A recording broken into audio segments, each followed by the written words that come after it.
तो hello guys, welcome back to my new video. मेरा नाम है अमोघ अग्रवाल। स्वागत है आपके मेरे इस नए वीडियो में।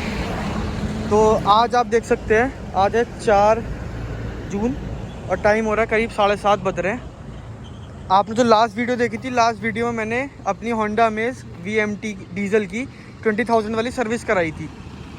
अब सर्विस में कोई भी दिक्कत नहीं थी, सर्विस में बिल्कुल मज़ा आया गाड़ी में। गाड़ी एकदम परफॉर्म बहुत बढ़िया कर रही है, कोई दिक्कत नहीं है, कोई परेशानी नहीं है। लेकिन अब जो नई दिक्कत आई है मुझे, वो आपको दिखा देता हूँ। इसमें ऑन हो गई है DPF की लाइट। मैक्सिमम मैंने 4 या 5 किलोमीटर ही गाड़ी ड्राइव करी और आप ये देख सकते हैं DPF की जो लाइट है ये वाली, ये ऑन हो गई है। ब्लिंक नहीं कर रही है ये। अगर ब्लिंक करती है तो ये ऑटोमेटिकली शट ऑफ हो जाती है। DPF फिल्टर अपना काम कर रहा है। अगर ये शट नहीं होती है, ऐसे जैसे कांस्टेंट है, यानी कि अकॉर्डिंग टू द कंपनी मुझे सर्विस सेंटर इसको लेके जाना है। अब आप टाइम देख सकते हैं 7:38 हो रहे हैं। डेट आपको दोबारा दिखा देता हूँ, 4 जून। लेके जा रहा हूँ इसको। उन्होंने मेरे को बोला कि लेके आइए सर, अगर आपको कोई दिक्कत है तो। अब आज देखते हैं क्या बोलते हैं, क्या रिस्पॉन्स रहता है। बाकी मुझे तो इस फीचर बोले या इस टेक्नोलॉजी ने परेशान कर दिया, लिटरली परेशान कर दिया इस टेक्नोलॉजी ने। बिल्कुल मज़ा नहीं आ रहा है इस चीज़ में। किसी को कोई प्रॉपर नॉलेज नहीं है, कोई अवेयरनेस नहीं है, कुछ पता नहीं है क्या करना है क्या नहीं करना। कल ही अपडेट, आप लोगों को पता है, आप लोगों ने लास्ट वीडियो में देखा होगा, कल ही अपडेट हुआ था इसका DPF वाला, और आज ये इसकी लाइट जल गई। बाकी कमेंट में जाके बताइए गाइस, आप लोगों को भी ये इशू आ रहा है या सिर्फ मेरे साथ ही है, क्योंकि मुझे तो ये कई बार आ चुका। बाकी चलो देखते हैं क्या कहते हैं होंडा वाले इसके बारे में। तो वीडियो को एंड तक ज़रूर देखना। एक ये दिक्कत आई है, अभी मैंने गाड़ी सर्विस कराई है, तो सर्विस कराते ही ये आप देख सकते हैं DPF की लाइट जल रही है। एज़ पर द शोरूम अगर ये ब्लिंक करती रहती है तो मुझे गाड़ी चला के रखनी है, और ये ब्लिंक नहीं करती है तो मुझे शोरूम पे लेके जाना है। अभी तो गाड़ी सर्विस करके ही लेकर आया हूँ, मैं करवा के ही लेकर आया हूँ, और ये DPF की लाइट जल रही है और कॉन्स्टेंट है, ब्लिंक भी नहीं कर रही है। तो आप ये देख सकते हो टाइम हो रहा है 8:50 और मैं यहाँ पे ठीक 7:45 बजे पहुँच गया था शोरूम पे DPF की इशू को रिज़ॉल्व करवाने के लिए। लेकिन शोरूम पे जो इंजीनियर है जो इसको रिज़ॉल्व करता है वो अवेलेबल ही नहीं था। वो आज किसी विज़िट पे गया हुआ था, तो इसलिए वो आया ही नहीं था। तो मीनवाइल, क्योंकि मेरी कार का जो इंजन ऑयल है वो कल ही चेंज हुआ था, 30-35 किलोमीटर ही गाड़ी रन करी थी, तो इन्होंने क्या किया, इन्होंने एक मैकेनिक को अपॉइंट किया और जो पुराना वाला इंजन ऑयल था उसको ड्रेन आउट करवाया इस मैकेनिक के थ्रू। इन मैकेनिक ने कुछ नहीं किया, नॉर्मल एक कैन में मेरा जो इंजन ऑयल है जो कल चेंज हुआ था, जो कल नया डाला था, उसको एक कंटेनर में निकाल दिया था। अब ये वाला इंजन ऑयल निकलने के बाद जैसे ये ड्रेन आउट हो गया मेरी गाड़ी से, आप बराबर में खड़ी जो WRV देख रहे हैं वो सर्विस के लिए आई थी, वो भी डीजल की WRV है, वो सर्विस के लिए आई थी। अब इस इशू को रिजॉल्व करने के लिए कार में इंजन ऑयल होना ज़रूरी है। अब ये वाला नया इंजन ऑयल था, तो उन्होंने WRV का पुराना इंजन ऑयल मेरी वाली गाड़ी में डाला ताकि वो उस DPF को रिजॉल्व कर सके इशू को। आप ये देख सकते हैं, ये वाला जो एम्प्लॉई है, ये वाला जो मैकेनिक है, वो WRV का जो इंजन ऑयल है वो मेरी कार में डाल रहे हैं। टाइम जो हो रहा है इस टाइम पे अराउंड 9:20 हो रहा है, और जो वो वाले DPF वाले इंजीनियर है वो आ चुके थे और उन्होंने इनको इंस्ट्रक्ट किया था WRV का इंजन ऑयल मेरी गाड़ी में डालने के लिए। ये आप देख सकते हैं, ये वाले इंजीनियर हैं, और ये ऑनेस्टली काफ़ी अच्छे एक्सपीरियंस्ड इंजीनियर हैं ये। अगर आपको कभी भी डिवाइन होंडा में कार को सर्विस करानी हो तो आप इनसे करा सकते हो। शाहिद हैं ये, इनका नाम शाहिद है। मैं रेकमेंड करूँगा, काफ़ी अच्छी नॉलेज भी है इनको और काफ़ी अच्छे तरीके से कार की सर्विस भी करते हैं और टाइम से कार की सर्विस करते हैं। अब गाड़ी में जो DPF फिल्टर की लाइट आती है उसको रिजॉल्व करने के लिए जो प्रोसेस है वो ये है कि आप ये देख सकते हैं, लैपटॉप से कार के OBD मीटर को कनेक्ट किया जाता है। उसके बाद आप ये देख सकते हैं टाइम 9:40 हो रहे हैं, और ये जो इनका सॉफ्टवेयर है वो काफ़ी ज़्यादा हैंग करता है। ये तीसरी या चौथी बार रीस्टार्ट कर रहे हैं, फिर भी ईजिली ये कनेक्ट नहीं हुआ था।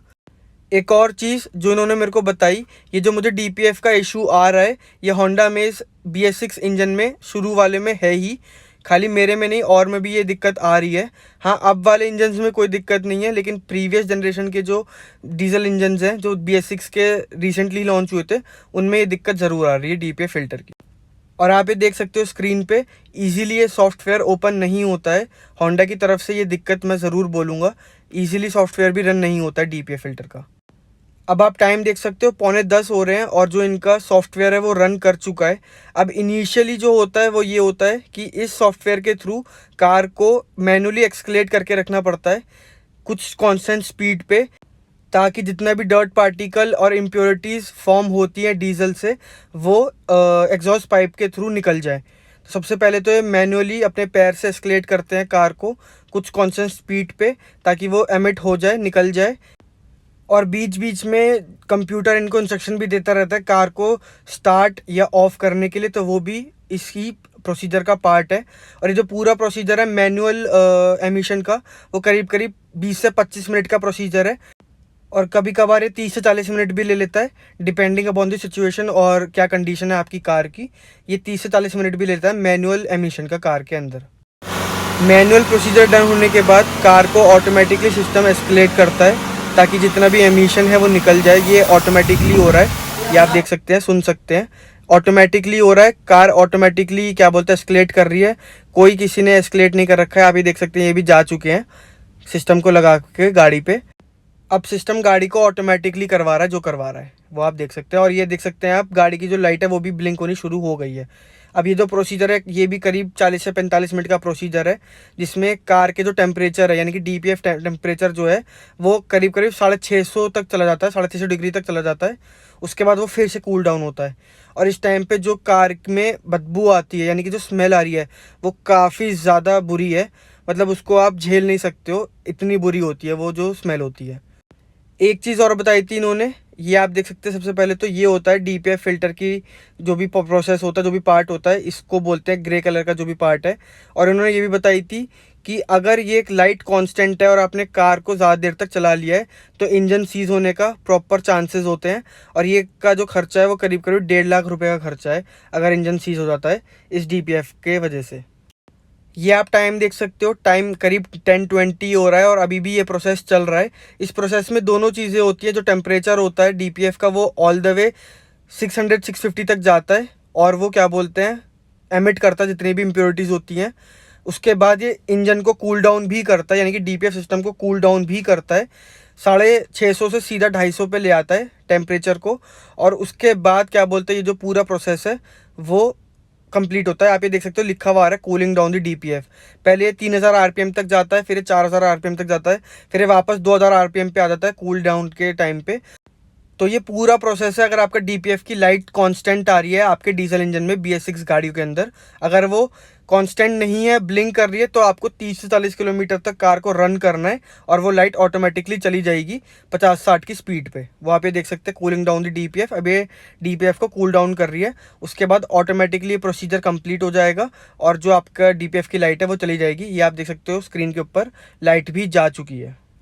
लाइट जाने के बाद 5-10 मिनट का प्रोसेस और होता है और ये जो DPF की इशू है वो रिजॉल्व हो जाती है। तो भाई लोगों टाइम देख लो, 11 बजे निकल रहा हूँ मैं, 11:10 पे। सुबह 8 बजे आया था। 1 घंटे बाद तो इनका एम्प्लॉय आया जिसको सब कुछ पता है इसके बारे में, मैंने आपको वीडियो में बताया। और 2 घंटे लग गए इस DPF फ़िल्टर को इशू को रिजॉल्व करने में। चार्जेस तो मेरे कुछ भी नहीं लगे क्योंकि कल ही गाड़ी सर्विस पे आई थी, वरना लेबर चार्ज और इंजन ऑयल रिप्लेसमेंट का चार्ज मेरे को देना पड़ता अराउंड 2,500-3 हज़ार रुपये। ओवरऑल एक्सपीरियंस बताऊं तो इनके पास कोई इसका जवाब नहीं है कि कल ही मेरे पास गाड़ी आई थी, मतलब कल ही गाड़ी सर्विस पे गई है और कल ही क्या बोलते हैं DPF की लाइट जल गई। इसका इनके पास कोई जवाब नहीं है।